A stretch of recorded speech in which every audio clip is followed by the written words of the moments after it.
This channel does not promote any violent, harmful, or illegal activities. All content provided by this channel is meant for an educational purpose only. ইতিমধ্যেই ধুলিয়ানে পৌঁছে গেছেন Sukanta Majumdar. Live ছবি দেখাবো আপনাদেরকে।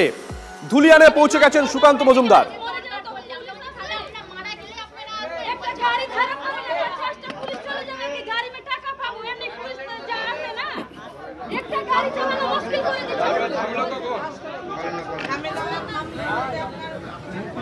দাদা সেদিক থেকে যেতে যেতে কিন্তু আমাদের পেছনেই ধরেন বাড়ি কোনো কিছু আঘাত লাগে কিন্তু আপনার বাজারে তখন মানে সারা রাত্রি মনে হয় তাণ্ডব শুরু হয়েছে ওই দিকটাতে আমরা আপনাদেরকে লাইভ ছবি দেখাচ্ছি। সবার আগে ধুলিয়ানে পৌঁছে গেছেন সুকান্ত মজুমদার। সায়ন্ত আমাদের সঙ্গে রয়েছেন। সায়ন্ত, সুকান্ত মজুমদার পৌঁছে গেছেন, কথা বলছেন, এখান থেকে দেখতে পাচ্ছি ছবি, একটু যদি বিস্তারিত বলো। একদমই, দেখো সুকান্ত মজুমদার কেন্দ্রীয় প্রতিমন্ত্রী, তিনি ইতিমধ্যে ধুলিয়ান এসে প্রবেশ করেছেন। জাতীয় মহিলা কমিশনের সদস্যরা যেখান থেকে মূলত শুরু করেছিলেন, আজ কিন্তু কেন্দ্রীয় মন্ত্রী সেইখান থেকেই মানুষের অভিযোগ শুনছেন, কিভাবে গত শুক্রবার এবং শনিবার গোটা এলাকা জুড়ে তাণ্ডব চালানো হয়েছিল, কিভাবে বাড়িঘর ছাড়া হতে হয়েছিল, গোটা পরিস্থিতি তিনি মানুষের কাছে শুনছেন এবং সেই মানুষের দাবি দাওয়া কী রয়েছে সেটাও কিন্তু তিনি জেনে নিচ্ছেন। এমনকি কেন্দ্রীয় সরকার তারা যে দাবি দাওয়া করছেন, কেন্দ্রীয় সরকার তাদের দাবি দাওয়া নিয়ে তাদের পাশে আছেন বলেও কেন্দ্রীয় মন্ত্রী কিন্তু আশ্বস্ত করছেন। তুমি ওখানে আছো, যদি সম্ভব হয় কথোপকথনটা একটু যদি শোনানো যায় আমাদের দর্শকদের। একদম একদম একদম একদম একদম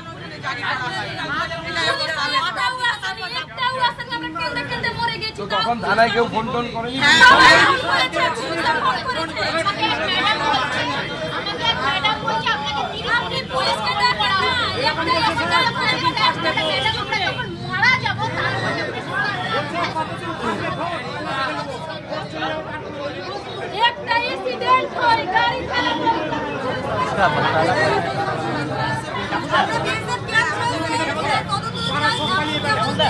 এখন পর্যন্ত বলা হচ্ছে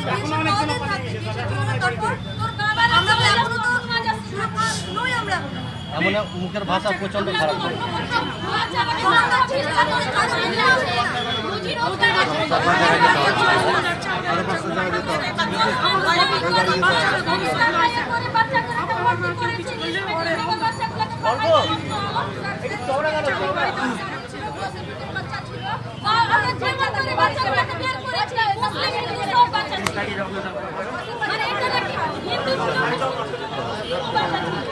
ঠিক আছে, ভয় পাবেন না, ভয় পাবেন না। ভয় পাবেন না, বিএসএফ বাসে প্রয়োজনে আগামী দিনেও বিএসএফ থাকবে। ঠিক আছে,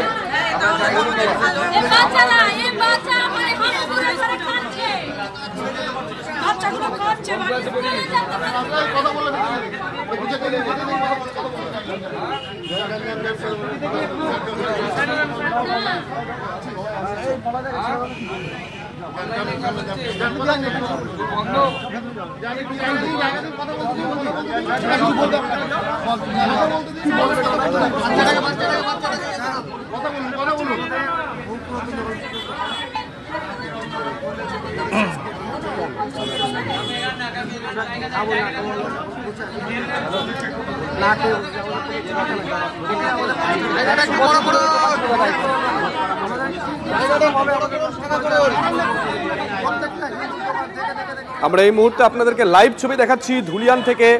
সুকান্ত মজুমদার তিনি পৌঁছে গেছেন।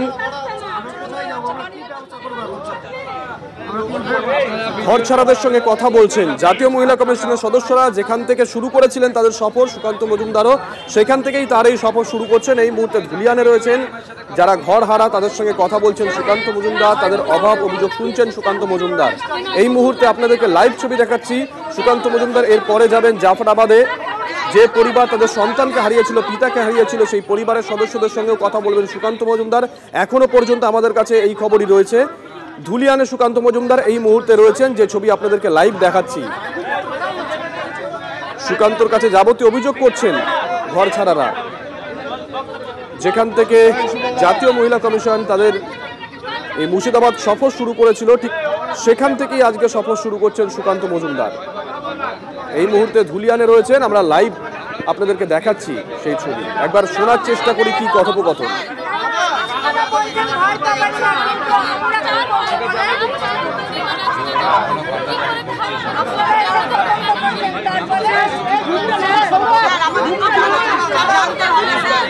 করবো ভালো করে সাজিয়ে গুছিয়ে পুজো করুন। আমি যদি থাকি আমিও আসবো, ঠিক আছে?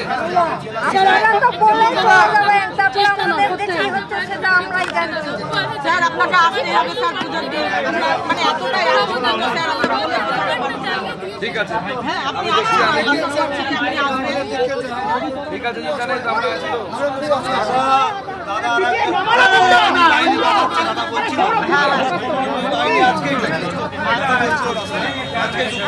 চিন্তা নেই, আরো কোম্পানি ঢুকবে, আমরা আছি তো পুরো, ভয় পাওয়ার কিচ্ছু নেই। যত ভয় পাবেন, যত পালাবেন, তত ওরা আপনাদের উপরে পেয়ে বসবে। ভয় পাবেন না, পালাবেন না, লড়াই করুন, আমরা আছি। আমি এর থেকে বেশি কিছু বলবো না, নিজেরা বুঝে নিন, ঠিক আছে? লড়াই করুন, বাকিটা আমি দেখে নেব, আমরা দেখে নেব, ঠিক আছে? বিএসএফ ঢুকছে, চিন্তার কিচ্ছু নেই, ওই জন্য আরো কোম্পানি আসবে, ঠিক আছে? ভয় পাবেন না। এর আগে আমরা দেখেছিলাম জাতীয় মহিলা কমিশনের সদস্যরা যখন পৌঁছে গেছিলেন তখন তাদেরকে প্রায় সবকটা জায়গা থেকেই বলা হয় যে তারা সেখানকার বাসিন্দারা তারা স্থায়ী বিএসএফ ক্যাম্প চান। জানি না সুকান্ত মজুমদারকে এই কথাই বলেছেন কিনা। সুকান্ত মজুমদার বললেন যে বিএসএফ ঢুকছে। সায়ন্তর কাছে আবার যাবো। সায়ন্ত, যে অভিযোগগুলো আমরা দেখেছিলাম দুই কমিশনের কাছে, আসবো সায়ন্ত, আসবো। 30 তারিখে ভাঙা মন্দিরগুলো সব নতুন করে মতামত করবে, এই যে দাদা করার কথা। একদমই, দেখো যে সুকান্ত মজুমদার যেটা আশ্বস্ত করছে যে কেন্দ্রীয় বাহিনী যেটা নিয়ে মূলত দাবি দেওয়ার ছিল এই শামশেরগঞ্জ ধুলিয়ানের প্রত্যেকটি মানুষের, সেই কেন্দ্রীয় বাহিনী যাতে আরও থাকে এবং যেটা তারা দাবি করছেন স্থায়ী ক্যাম্পে, সেটাই কিন্তু মূলত দাবি করছেন। এবং তুমি দেখতে পাচ্ছ, আমি একবার সুকান্ত কি বলছেন একবার শুনে। সেক্রেটারিকে আমি নিজে আমার প্যাডে চিঠি লিখবো যে এই 56খানা দোকানকে যেন অর্থনৈতিকভাবে সাহায্য করা হয়, ঠিক আছে? 2019 এর লোকসভা ভোটের পরে হয়েছিল এটাই। স্যার বলছিলাম, স্যার প্লিজ এটা এনআইএর তদন্ত হবে তো দাদা? সেটা তো কোর্টের উপর নির্ভর করবে, আমরা দেখছি। কারণ সরকার একটা কথা বলছে, যেভাবে বাড়ি ঘর লুটপাট করা হয়েছে, যেভাবে এটা সম্পূর্ণ পরিকল্পনা করে করা হয়েছে বলে এলাকার বাসিন্দারা কিন্তু দাবি জানাচ্ছেন। এবং সেই মতো সুকান্ত মজুমদার যেটা বললেন যে এই যেভাবে হামলা করা হয়েছে, যেভাবে তারা দাবি জানাচ্ছেন যে কেন্দ্রীয় বাহিনী থাকতে হবে এবং সেটা তিনি কেন্দ্রীয় স্বরাষ্ট্রমন্ত্রীর সঙ্গে কথা বলবেন এবং রাজনৈতিকভাবে বা কেন্দ্রীয় স্তরে কিভাবে তাকে পাশে পাওয়া যায়, কিভাবে তারা সাহায্য করবে, সেটা কিন্তু তিনি স্থির করে দেবেন। এবং সেই মতো এলাকার বাসিন্দারা কিন্তু যাবতীয় অভিযোগ ধুলিয়ানে তিনি চিঠি লিখবেনও বললেন। সায়ন্ত, এখান থেকে শুনলাম দুটো কথা। তিনি বললেন চিঠি লিখবেন, আরেকজন তাকে বলছিলেন যে স্যার এনআইএ তদন্ত হবে না। সায়ন্ত, একদমই সেটাই তোমাকে আমি বলছিলাম শুভজিৎ, যে কেন্দ্রীয় স্বরাষ্ট্রমন্ত্রীকে তিনি সরাসরি জানাবেন, এমনকি চিঠিও দেবেন, যাতে এই যে তারা যে দাবি দাবা করছে সেই দাবি দাবা সমেত তিনি কেন্দ্রীয় স্বরাষ্ট্রমন্ত্রী এবং কেন্দ্রীয় স্তরে যাদের চিঠি দেওয়ার কথা তিনি প্রত্যেকে চিঠি দেবেন। এবং শুধু তাই না, এনআইএ তদন্ত নিয়ে এনআইএ তদন্তের দাবি দাবা করেছেন, সেটা ব্যাপারে তিনি আশ্বস্ত করেন। সুকান্ত মজুমদার কিছু বলার চেষ্টা করেন, সঙ্গে থাকো সায়ন্ত।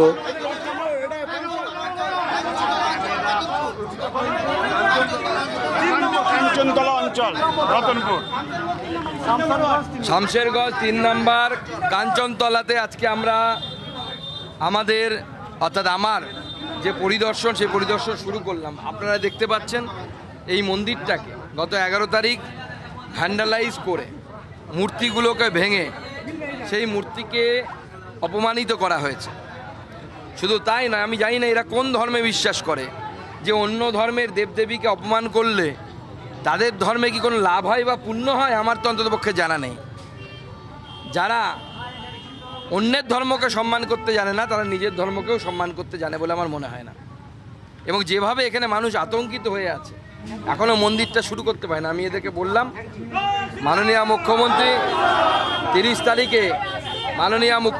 30 তারিখে মানুষকে বোকা বানানোর জন্য কাঁথিতে জগন্নাথ মন্দিরের উদ্বোধন করছে।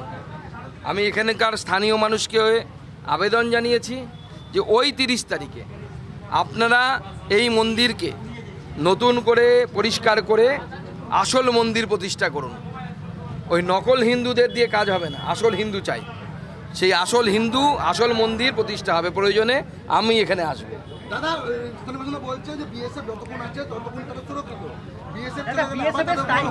এলাকার বাসিন্দারা দেখুন এলাকা বাসিন্দাদের এবং আমি যখন রিফিউজি ক্যাম্পে গেছিলাম বা রিফিউজি ক্যাম্পে লোকেদেরকে নিয়ে রাজ্যপালের কাছে গেছিলাম বা ডিজির কাছে গেছিলাম, প্রত্যেকেরই একই দাবি ছিল এলাকায় স্থায়ী বিএসএফ ক্যাম্প দরকার। আমি রাজ্য সরকারকে অনুরোধ করব যে এই ঘটনার সেন্সিটিভিটি অর্থাৎ সংবেদনশীলতাকে মাথায় রেখে রাজ্য পুলিশের উপর সাধারণ মানুষের কোনো বিশ্বাস নেই, কেউ বিশ্বাস করছে না। অতএব এখানে কেন্দ্রীয় বাহিনী অর্থাৎ বিএসএফের কমসে কম, কারণ বিএসএফের জুরিসডিকশনের মধ্যে পড়ে, তার স্থায়ী ক্যাম্প করার জন্য রাজ্য সরকার বা রাজ্যের হোম মন্ত্রণালয়, হোম ডিপার্টমেন্ট, কেন্দ্র সরকারের হোম ডিপার্টমেন্টের কাছে আবেদন করুক এবং আমরা কথা দিচ্ছি আমরা কেন্দ্র সরকারের সাথে কথা বলে সেইটা করার ব্যবস্থা করব।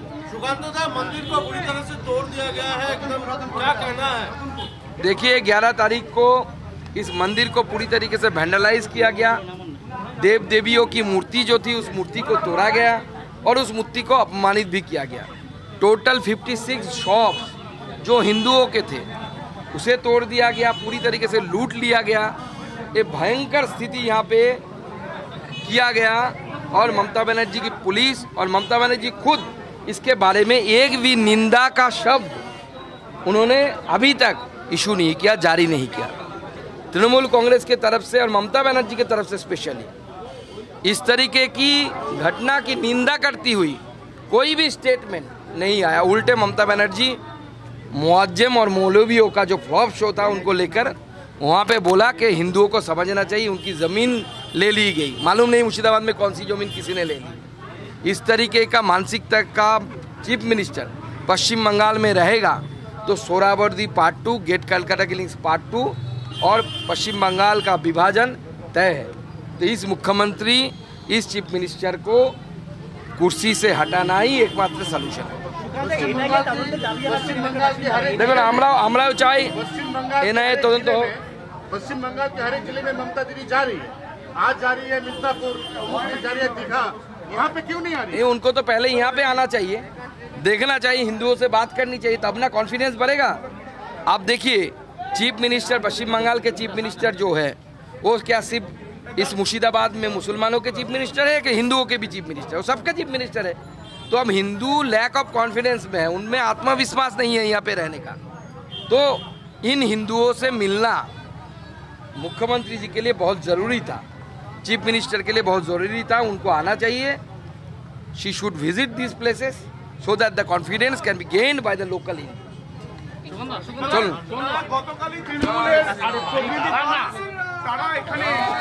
আমরা আপনাদেরকে লাইভ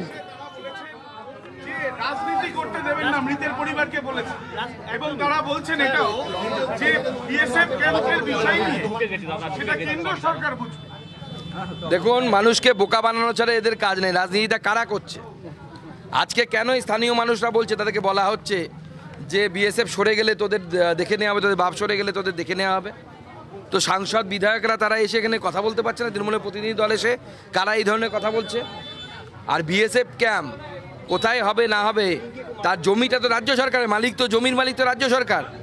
বিএসএফ বর্ডার এলাকায় নিজের ক্যাম্প তৈরি করতে পারে, কিন্তু সেই জায়গাও রাজ্য সরকারের কাছ থেকে কেনা, বিএসএফের রাজ্য সরকারের কাছ থেকে নেয়া।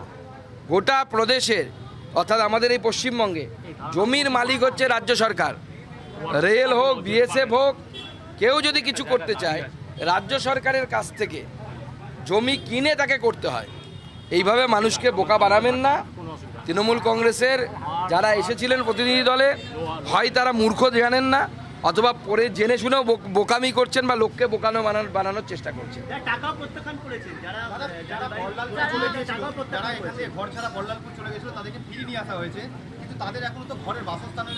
না না, আমরা তো বরাবরই সেই কথাই বলে আসছি, আপনি ফিরিয়ে আনবেন আনুন, কিন্তু তারা থাকবেটা কোথায়, বাড়িটা কোথায়? বাড়িটা তৈরি করে দিন।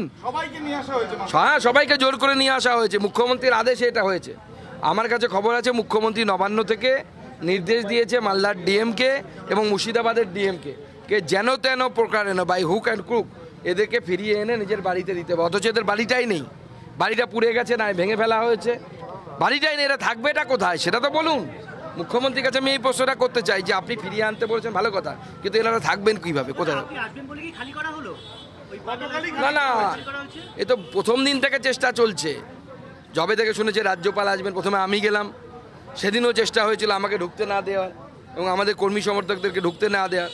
তারপরে রাজ্যপাল গেলেন, হিউম্যান রাইটস কমিশন গেলেন, তারপরে মহিলা কমিশন গেলেন, সবার সামনে পুরো ব্যাপারটা উঠে চলে আসছে। গোটা দেশের মানুষ দেখছে আর ছিচি করছে যে মমতা বন্দ্যোপাধ্যায় একজন এত বাজে প্রশাসক। সবাই ছিচি করছে, গোটা দেশব্যাপী মানুষ ছিচি করছে।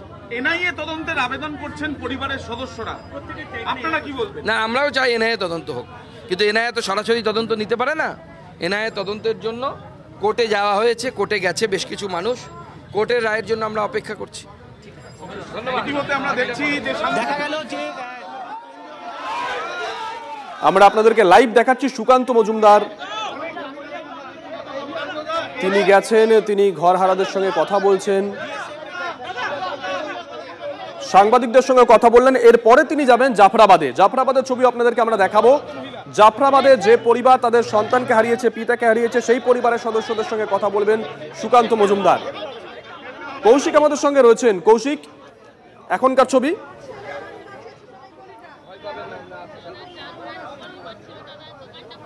দেখো, সেই পরিবার কিন্তু এখন বসে রয়েছেন, তার যে সুকান্ত মজুমদার তাদের সঙ্গে দেখা করতে আসবেন। তারা কিন্তু তাদের কেউ হারিয়েছে, তাদের বাবাকে কেউ হারিয়েছে, তাদের স্বামী কেউ হারিয়েছে, তাদের ছেলেকে। এইরকমই এক অবস্থা। সেই দিন যে হিংসার ঘটনা ঘটেছিল, আগে সেই বাড়িতে যে অবস্থায় রয়েছে, একদম গেট ভেঙে বাড়িতে ঢোকা হয়েছিল এবং তার বাড়িতে হামলা করা হয়েছিল এবং বাবা এবং ছেলেকে কুপিয়ে খুন করা হয়েছিল। তারপর থেকে কিন্তু আতঙ্কে দিন কাটাচ্ছেন, যেমন পাশাপাশি তারা নিজের আত্মীয়কে হারিয়েছেন, বাবা হারিয়েছেন।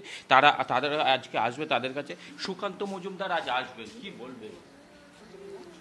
কি বলবো, কি তো ইট পাথর ছুঁড়ে সব ঘর দুয়ার ভেঙেছে, তারপরে দরজা ভেঙেছে, কুড়ুল দিয়ে, শাবল দিয়ে, ইট পাথর ছুঁড়ে দরজা ভেঙে ওখান থেকে বাবা ছেলেকে টেনে নিয়ে যে কোপালছে।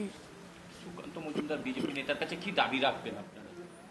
কি দাবি রাখবো, কি চাইবেন সুকান্ত মজুমদার? আমি কিছু জানি না, আমি তো ছিলাম না, বাইরে ছিলাম। হ্যাঁ, আমরা বিএসএফ ক্যাম্প চাই। বিএসএফ ক্যাম্প চাই। হ্যাঁ, কি চাইবেন? যারা দোষী তাদের শাস্তি চাই। যারা দোষী তাদের শাস্তি চাই। এর আগে তো অনেকে তৃণমূল নেতারা এসে আপনাদেরকে অনেক কথা বলে গেছে, সেই জায়গায় কি আশ্বস্ত কোনো তৃণমূল নেতাদের কথা? না, তৃণমূলের আমরা এই ভরসা নেই, আমাদের তৃণমূল ভরসা নেই। না। সুকান্ত মজুমদার বা বিজেপি নেতারা এলে ভরসা পাবেন? হ্যাঁ, এখন কি আশ্রয় দিচ্ছে, এখন কি করে বলবো, এখন তো বলতে পারছি না কিছু। যখন আসবে তখন বুঝতে পারবে। বেশ, নজর থাকবে কৌশিক, নজর থাকবে। সায়ন্ত, কৌশিক দুজন সহকর্মী রয়েছেন। সায়ন্ত রয়েছেন সুকান্ত মজুমদারের কনভার্টিক সঙ্গেই এবং কৌশিক রয়েছে জাফরাবাদে ওই পরিবারের সঙ্গে। একটু পরেই সুকান্ত মজুমদার জাফরাবাদে যাবেন এবং পরিবারের সঙ্গে কথা বলবেন। আমাদের কাছে যা খবর দেখাবো লাইভ আপনাদের।